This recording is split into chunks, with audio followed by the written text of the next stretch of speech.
റോഡിൽ വാഹനം സൈഡ് നൽകുന്നതിനെ ചൊല്ലിയുള്ള തർക്കത്തിൽ വയോധികന് ക്രൂരമർദ്ദനമേറ്റു.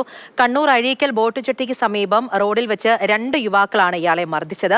സംഭവത്തിൽ വളപട്ടണം പോലീസ് ഇപ്പോൾ കേസെടുത്തിട്ടുണ്ട്. കഴിഞ്ഞ ദിവസം വൈകുന്നേരമാണ് ഈ സംഭവം നടക്കുന്നത്. അഴീക്കൽ ഫെറിയോട് ചേർന്നുള്ള സ്ഥലത്ത് ബാലകൃഷ്ണന് ഈ വാഹനത്തിൽ വെച്ചും പുറത്തും വെച്ചും മർദ്ദനമേൽക്കുകയാണ് ഉണ്ടായത്.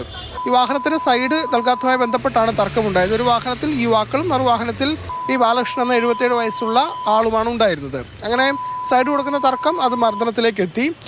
മർദ്ദിക്കാൻ കാരണമായി യുവാക്കൾ വീഡിയോയിൽ പറയുന്നത് തങ്ങളെ തെറി വിളിച്ചു എന്നതാണ്. അതിൻ്റെ പേരിൽ ആണ് മർദ്ദനം തുടങ്ങിയത്.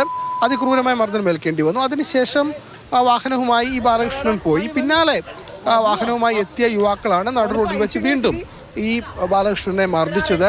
അതിക്രൂരമായ മർദ്ദനം നടു റോഡിൽ വെച്ച് ഇയാൾക്ക് ഏൽക്കേണ്ടി വന്നു. പിന്നീട് അവിടെ ഒരു കടയോട് ചേർന്ന് ആ കടയ്ക്കുള്ളിൽ വെച്ചും മർദ്ദിച്ചു.